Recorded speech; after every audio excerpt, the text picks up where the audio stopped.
Hi, this is Yvonne Fish. In this video, I'm going to go through chapter 1 of sampling and data. This is the chapter overview, and then I'll do section 1.1 for this statistics OpenStax book.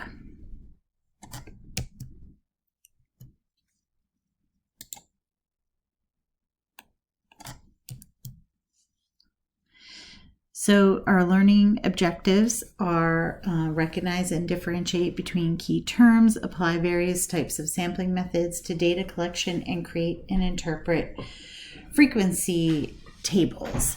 So this is a lot of vocabulary and the setup, and there's not too many problems to do, but there are some. So please jot down your notes. You can do it right on the PowerPoint if you want, or you can do a separate sheet. You may want to take screenshots of what you're entering into the system we're using for statistical analysis and things. So if you think about where, when and where will I use statistics? So you've probably come across that before. You'll be given statistical information at some point in your life. You'll need to show some techniques for analyzing. So take a minute, pause the video, or in class, whichever it may be, write down some situations where you have used statistics or may have needed to know statistical information, just a few ideas. If you're in a class, just, share ideas with your partner next to you. Okay, so hopefully you've paused the video and thought about that a little bit. Some ideas that I have for you that you may want to jot down as well is like reading a newspaper article, watching the news. You're given some information. You have to make decisions about like if it's correct or not, if people make claims. So statistical methods can help you make the best educated guess. You also may think about when you're buying a house, you want to look at what the market's doing, the mean, but often the median for that, and like what all these things mean. You'll also probably be using some statistical analysis in your psychology classes, science classes, and so on and so forth.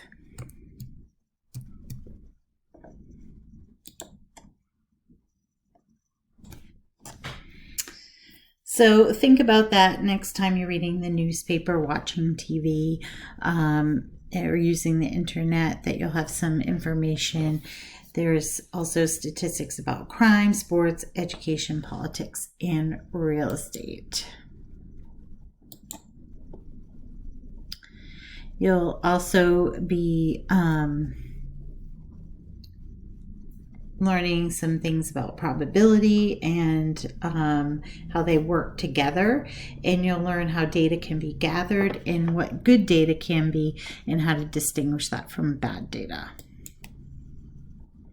So here's section 1.1, the definitions of statistics, probability, and key terms. I'll just go through this quickly. There's a lot more detail in the textbook, and you have the link in your Canvas course. So you'll be learning vocabulary, how to distinguish population and sample, and parameters in statistics. The short of it is population and parameter go together, and sample and statistics go together. Here's our definitions of statistics. It deals with the collection and analysis, interpretation, and presentation of data. We see and use data in our everyday lives. It's really important to have good procedures, because your inferences are only as good as the data that you collected, and we're not going to really focus on a bunch of mathematical formulas and just plugging everything in and not thinking about the big picture. So we want to look at gaining an understanding we can use calculators, but now we really just use some software that's really user friendly. It's called Staplets, and I think you'll really like it. We still use like Desmos graphing calculator that's online. It's all free, and the Desmos just scientific calculator is really helpful as well. But just a regular old traditional calculator can help as well. What you should not be doing is just taking the problems and putting it into ChatGPT or something and getting out your whole answer. A lot of times it's not accurate. The rounding that they do is different, and the formulas they use or the techniques are not what we're using, and it won't give you correct answers for your homework. So just a heads up with that. You're going to be learning how to organize and summarize data, and that's called descriptive statistics. So we'll do a lot with that. 2 ways to summarize data is graphing, and also by using numbers. We do like the 5-number summary, looking at mean, median, mode, and things like that. So after you've studied probability and probability distributions, then we'll be looking at inferential statistics, and you'll also need to know how confident we are that our conclusions are correct. So we'll have confidence intervals and hypothesis testing. We'll also do a lot with correlation and regression analysis as well. Probability is a mathematical tool used to study randomness. It deals with the chance or likelihood of an event occurring.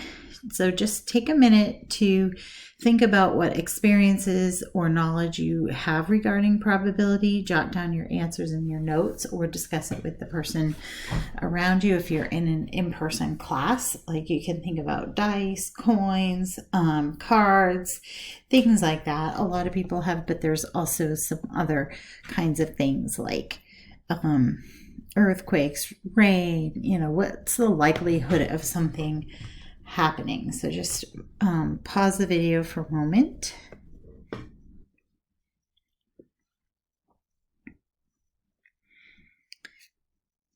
Okay, so hopefully you've thought of some things there. One of the things people talk about are like, if you're flipping a coin and you toss that fair coin 4 times, you may not get 2 heads, 2 tails. You may, which would be like seem likely that you would get 50-50. You may get 1 and then 1 head and 3 tails, and so on and so forth. But after you do that a number of times, like say 4,000 times, you're going to get close to the theoretical 50% of getting 2 heads, 2 tails, for instance. Another thing to think about is like when you're taking medication and the studies that are done and things like that, or like vaccinations, they do studies to see how reliable that is, and you can make inferences. Lottery tickets as well, you may think of.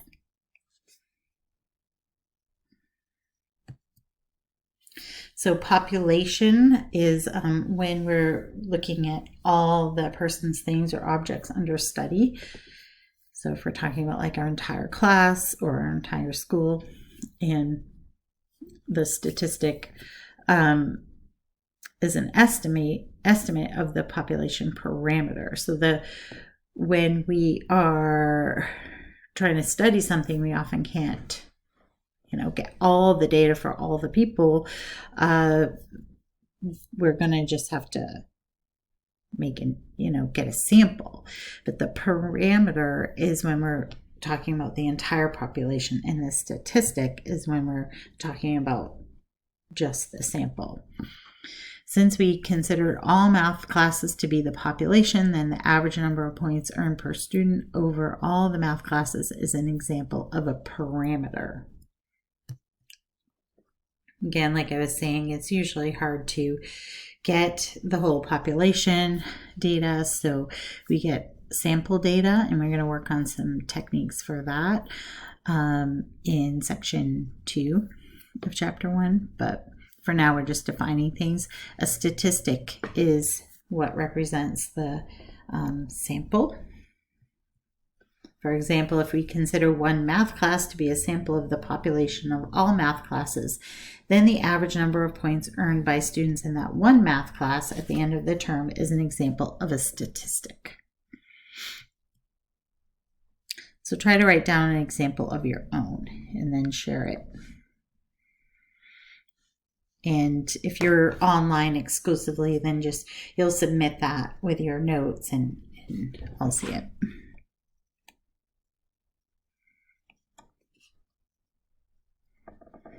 So the next thing we're going to look at is data and sampling.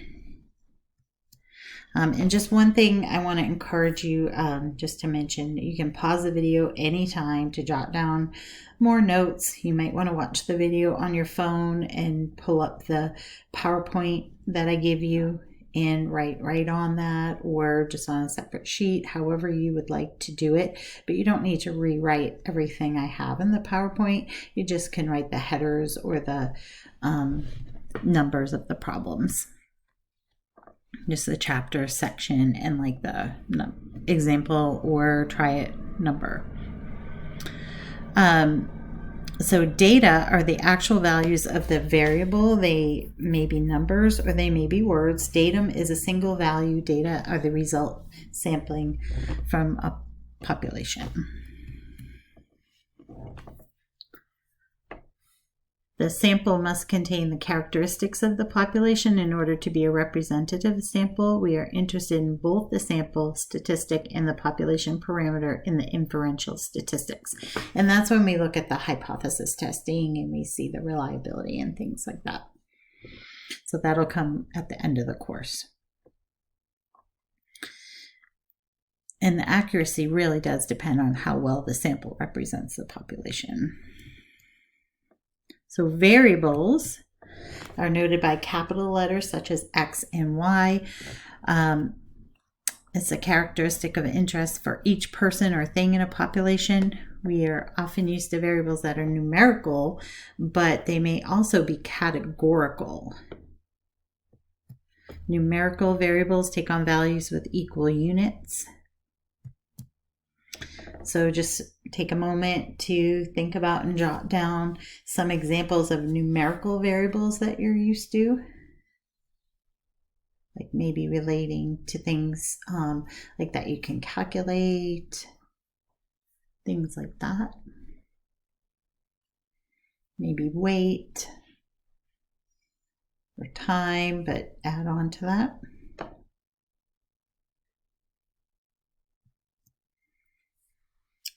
Also, start thinking about what some categorical variables are.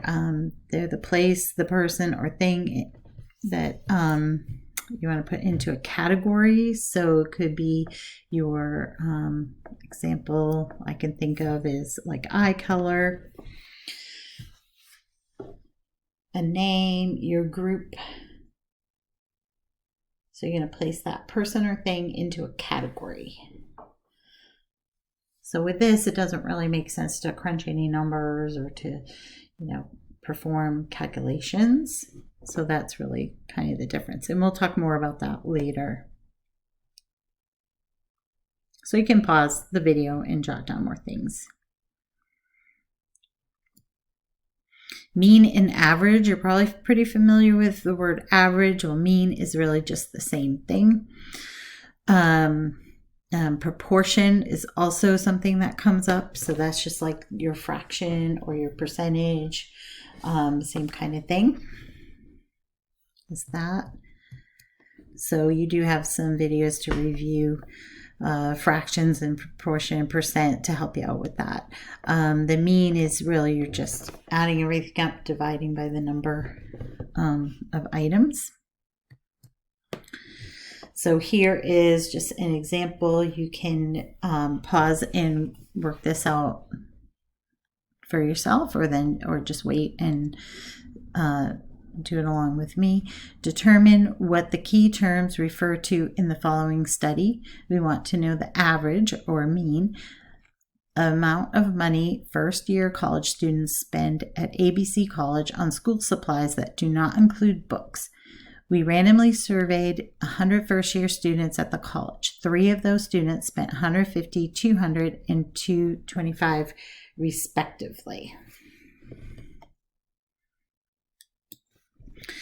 So thinking about what you just learned about all those vocabulary terms, you're going to go ahead and fill in the blanks with your own words. So I kind of got it started off for you there. You could just have a few words. You might have a couple of sentences, but pause the video and think about, in this problem, what the population is, the sample, parameter, statistic, variable, and what the data are. Okay, so hopefully you've had a moment to jot that down. If you haven't, remember to pause the video and write that out in your own words.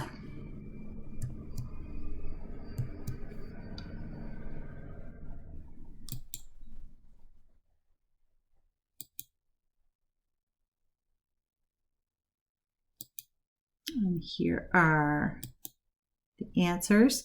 So population is all first-year students attending the college. The sample is, one thing could be students enrolled in one section. Parameter is the average amount of money spent of all the students. Statistic is just the average spent excluding books by the first-year college students in the sample.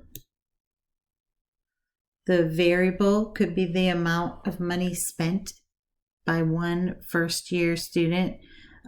So X would be the amount of money spent.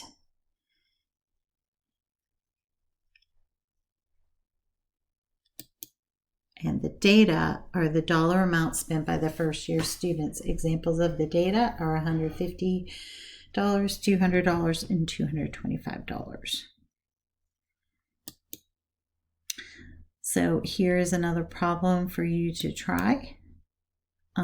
Following the same format, determine what the key terms refer to in the following study. We want to know the average amount of money spent on school uniforms each year by families with children at Knoll Academy. We randomly survey 100 families with children in the school. 3 of the families spent $65, $75, and $95 respectively. So then go ahead and jot down your solution, thinking about what all those key terms are. I will put back the same format, the prompt, so that you can see.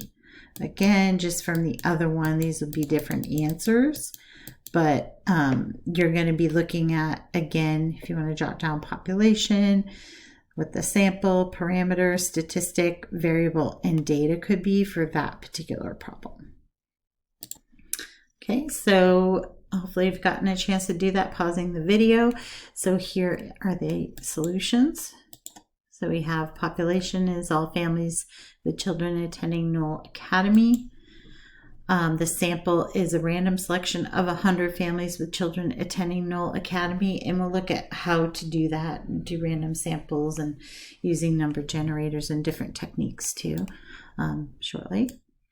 The parameter is an average or mean amount of money spent on school uniforms by families with children at Knoll Academy.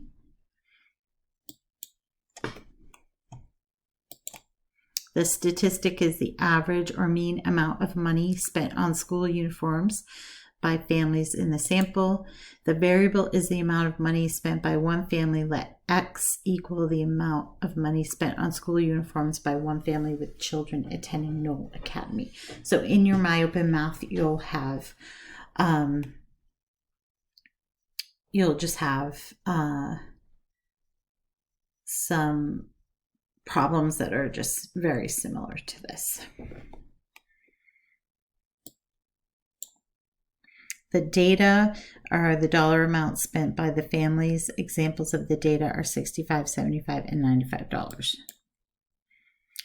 All right, so here's another one where you're kind of filling in the blanks. You have some sentences to read here. I'll read through them just in case, and then you can go to work with it. Determine what key terms refer to in the following study. A study was conducted at a local college to analyze the average cumulative GPAs of students who graduated last year.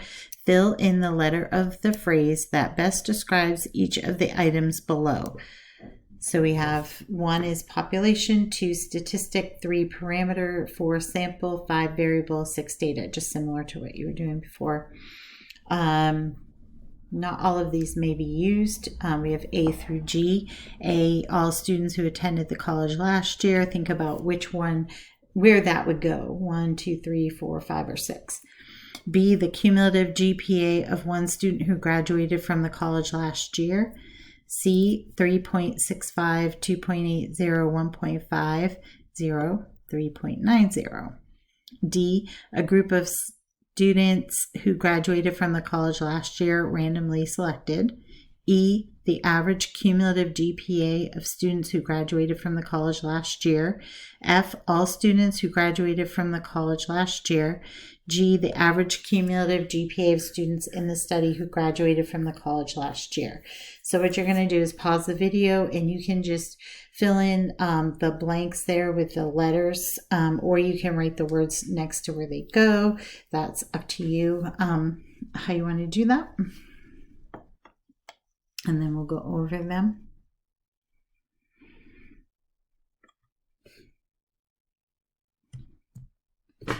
Okay, so hopefully you've paused and had a chance to jot down the answers. So A was non-applicable.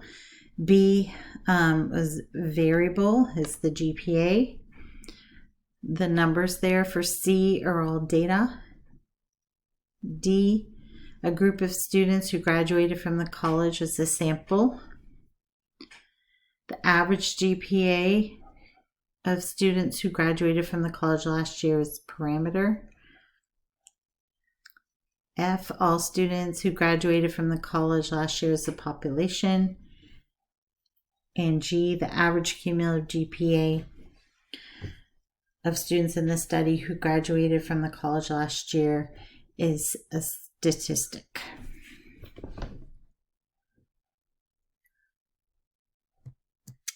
Okay, so we will stop there for this video, and the next video will be on section 1.2. Have a great day.